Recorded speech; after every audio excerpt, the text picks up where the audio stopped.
Ia kembali lagi dengan manga anime di chapter 1008. Oke, di sini saya akan membahas sedikit tentang chapter 1008.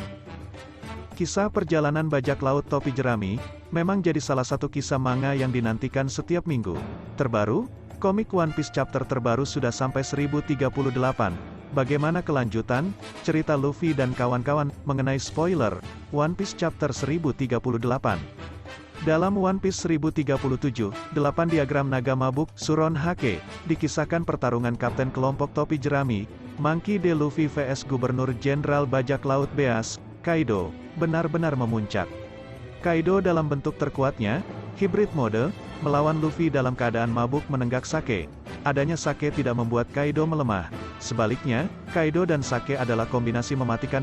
Kaido menampakkan karakter aslinya yang begitu mudah berganti fase emosi, dari fase tangis, fase murka, hingga fase tawa. Sementara pertarungan mendekati akhir dengan kemungkinan Luffy keluar sebagai pemenang, arc Wano Kuni bergerak menuju penutup yang tidak disangka-sangka. Kapal perang pemerintah dunia yang sedang bergerak di wilayah perairan lepas pantai Wano Kuni dibuat terperangah. Zunisa, yang selama ini dikenal sebagai Pulau Zou, muncul mendekati Wano Kuni. Jika melihat ukuran Zunisa yang punya ketinggian lebih dari 35 km, maka kapal perang pemerintah dunia bukanlah apa-apa untuknya.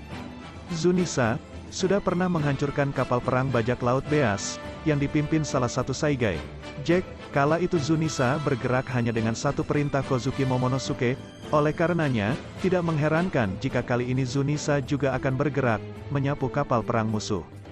Rencana pemerintah dunia terhadap Wano Kuni adalah menguasai negeri itu begitu perang Onigashima selesai. Namun, keberadaan Zunisa akan membuat Wano Kuni, setidaknya dalam era kekuasaan Momonosuke, yang akan segera menjadi shogun, ditakuti oleh pemerintah dunia. Datangnya Zunisa ke Wano Kuni juga penting, untuk mengungkap misteri alasan suku Ming punya kedekatan khusus dengan klan Kozuki. Apakah kedekatan khusus itu hanya kedekatan biasa, ataukah ada hubungannya dengan Void Century?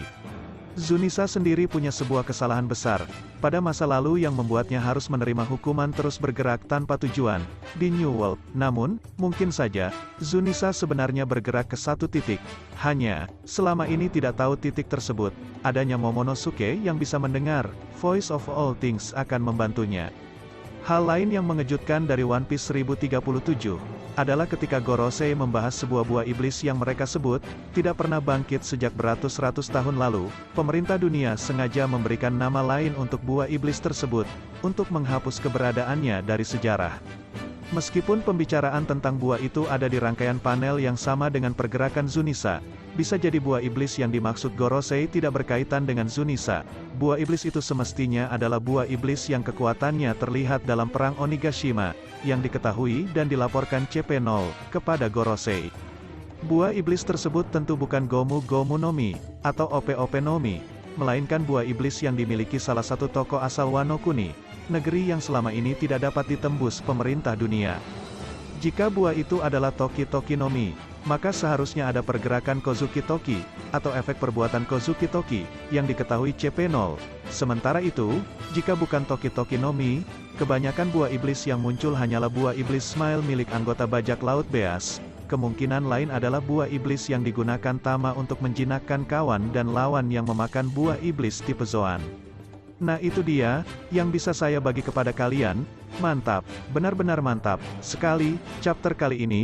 Dan cerita akhirnya selesai, dan ada kabar gembira bahwa minggu depan tidak libur terakhir. Bila ada salah, atau hal yang menurut kalian kurang pas dari pengucapan atau kurang tepat, Mang Anime mohon maaf yang sebesar-besarnya. Sekian dan sampai jumpa.